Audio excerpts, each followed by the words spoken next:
Hello, this is a 1971 Johnson Outboard, 25 horse. The plan for this video is to pull the lower off. It should be pretty straightforward, shouldn't give us any problems, but you never know what kind of problems we're going to encounter, so let's see how this goes.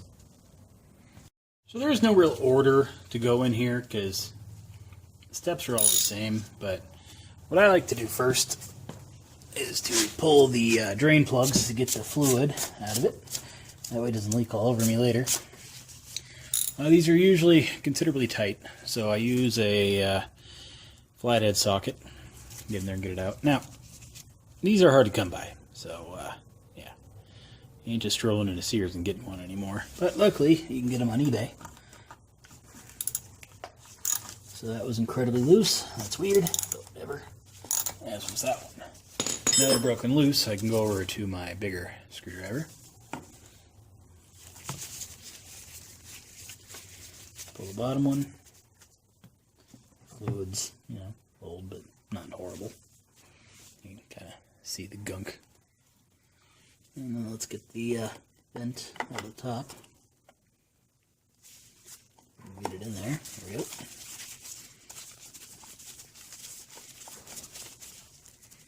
And my screwdriver is now disgusting. Alright, so we'll just let that drain out for a while. Rotate the camera so you can see what it's doing. See? Cool, huh?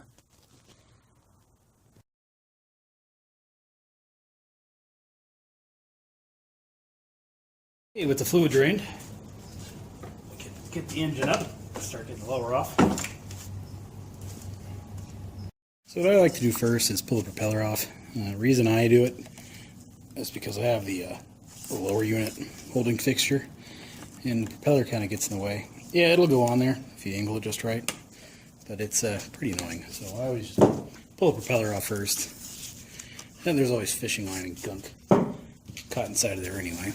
Well, not always, sometimes.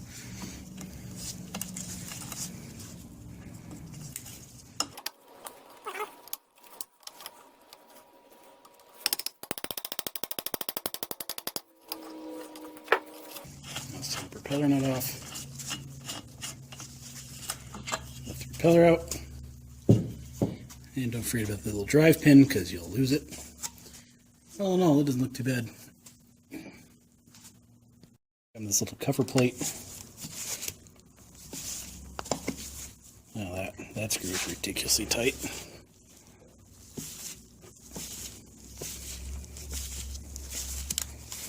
And that one broke.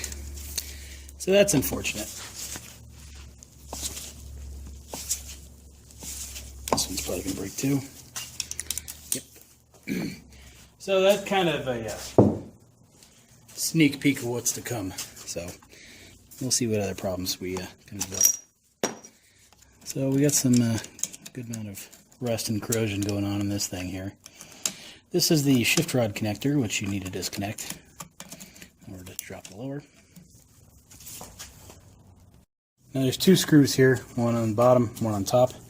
I usually try to pull the bottom one off, but sometimes I'll just pull both screws out just to make sure it goes. Let me get the right side of the socket.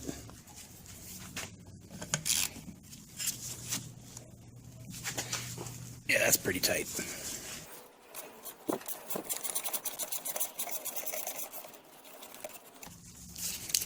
See the screw balancing there? So I'll just grab it with my needle nose. Now usually that's good enough to get it out. Sometimes it'll stick. So what I'm doing is shifting it into reverse, exposing the other screw. And I will pull that out while I'm here. Just in case the bottom one is stuck in there and the top isn't, you know, this way it'll at least still come out.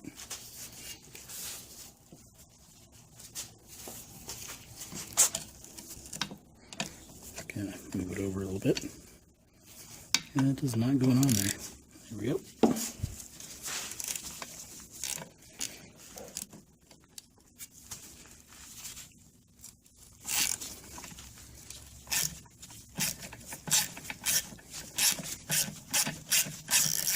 It would be nice if you could just loosen these, but you gotta pull them all the way out. Okay, both screws for that are out.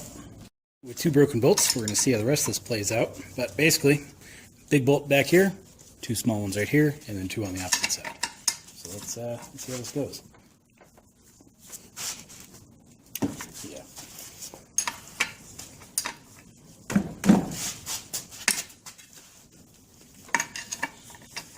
I'll get a socket on there. Let me try.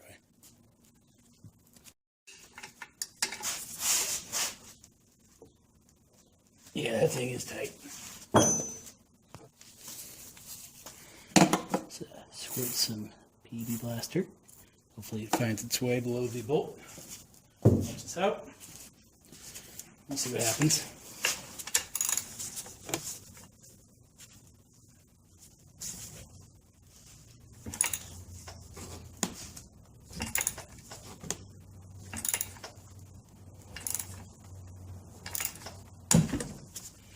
I'll let it sit there for a second. Put some more PB blaster down there. We'll kind of see how it goes, you know. But for the time being, we can start with the other bolts now. Looks like a 7/16 will do it.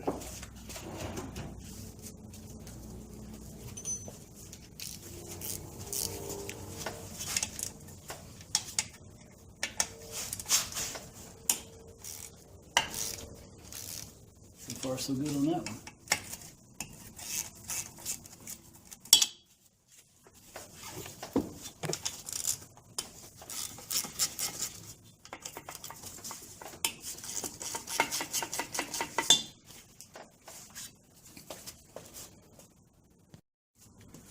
So the rest don't really seem like a problem, the bottom 4.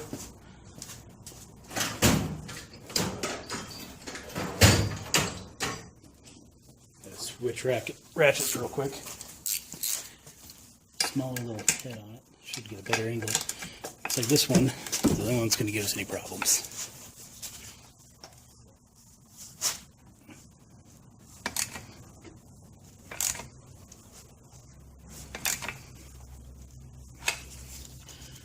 And yeah, I still think it's going to break. But let's hope not.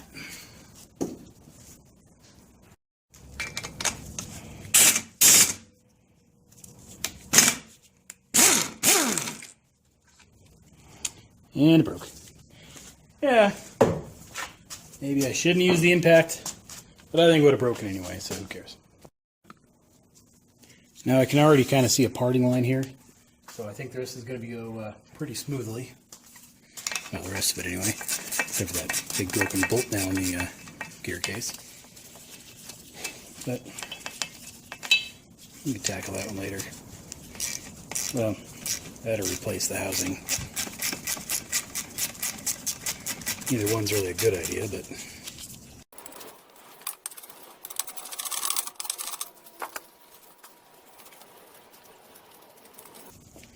Alright, now with any luck, the drive shaft isn't seized into the power head, which doesn't look like it is, but never really know yet.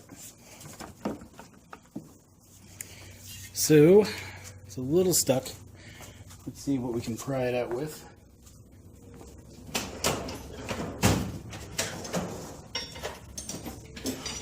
Good old tire spoon.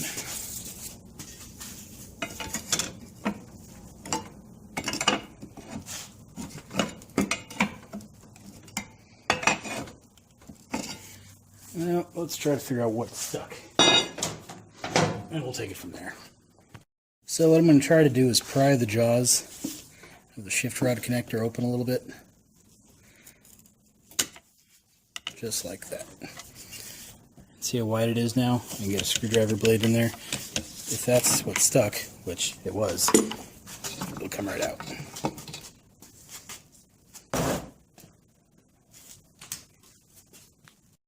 And that's basically how to remove the lower. With any luck, yours won't have a bolt that breaks off. We still have some meat on there, so you probably weld a nut to it and see if we can clean it up. If you notice, it's really not pretty in here, so I have a lot to clean up with this lower, but we'll see how it goes. But anyway, so now to get the lower off. Hopefully you don't have any broken bolts, and yeah, have a good one.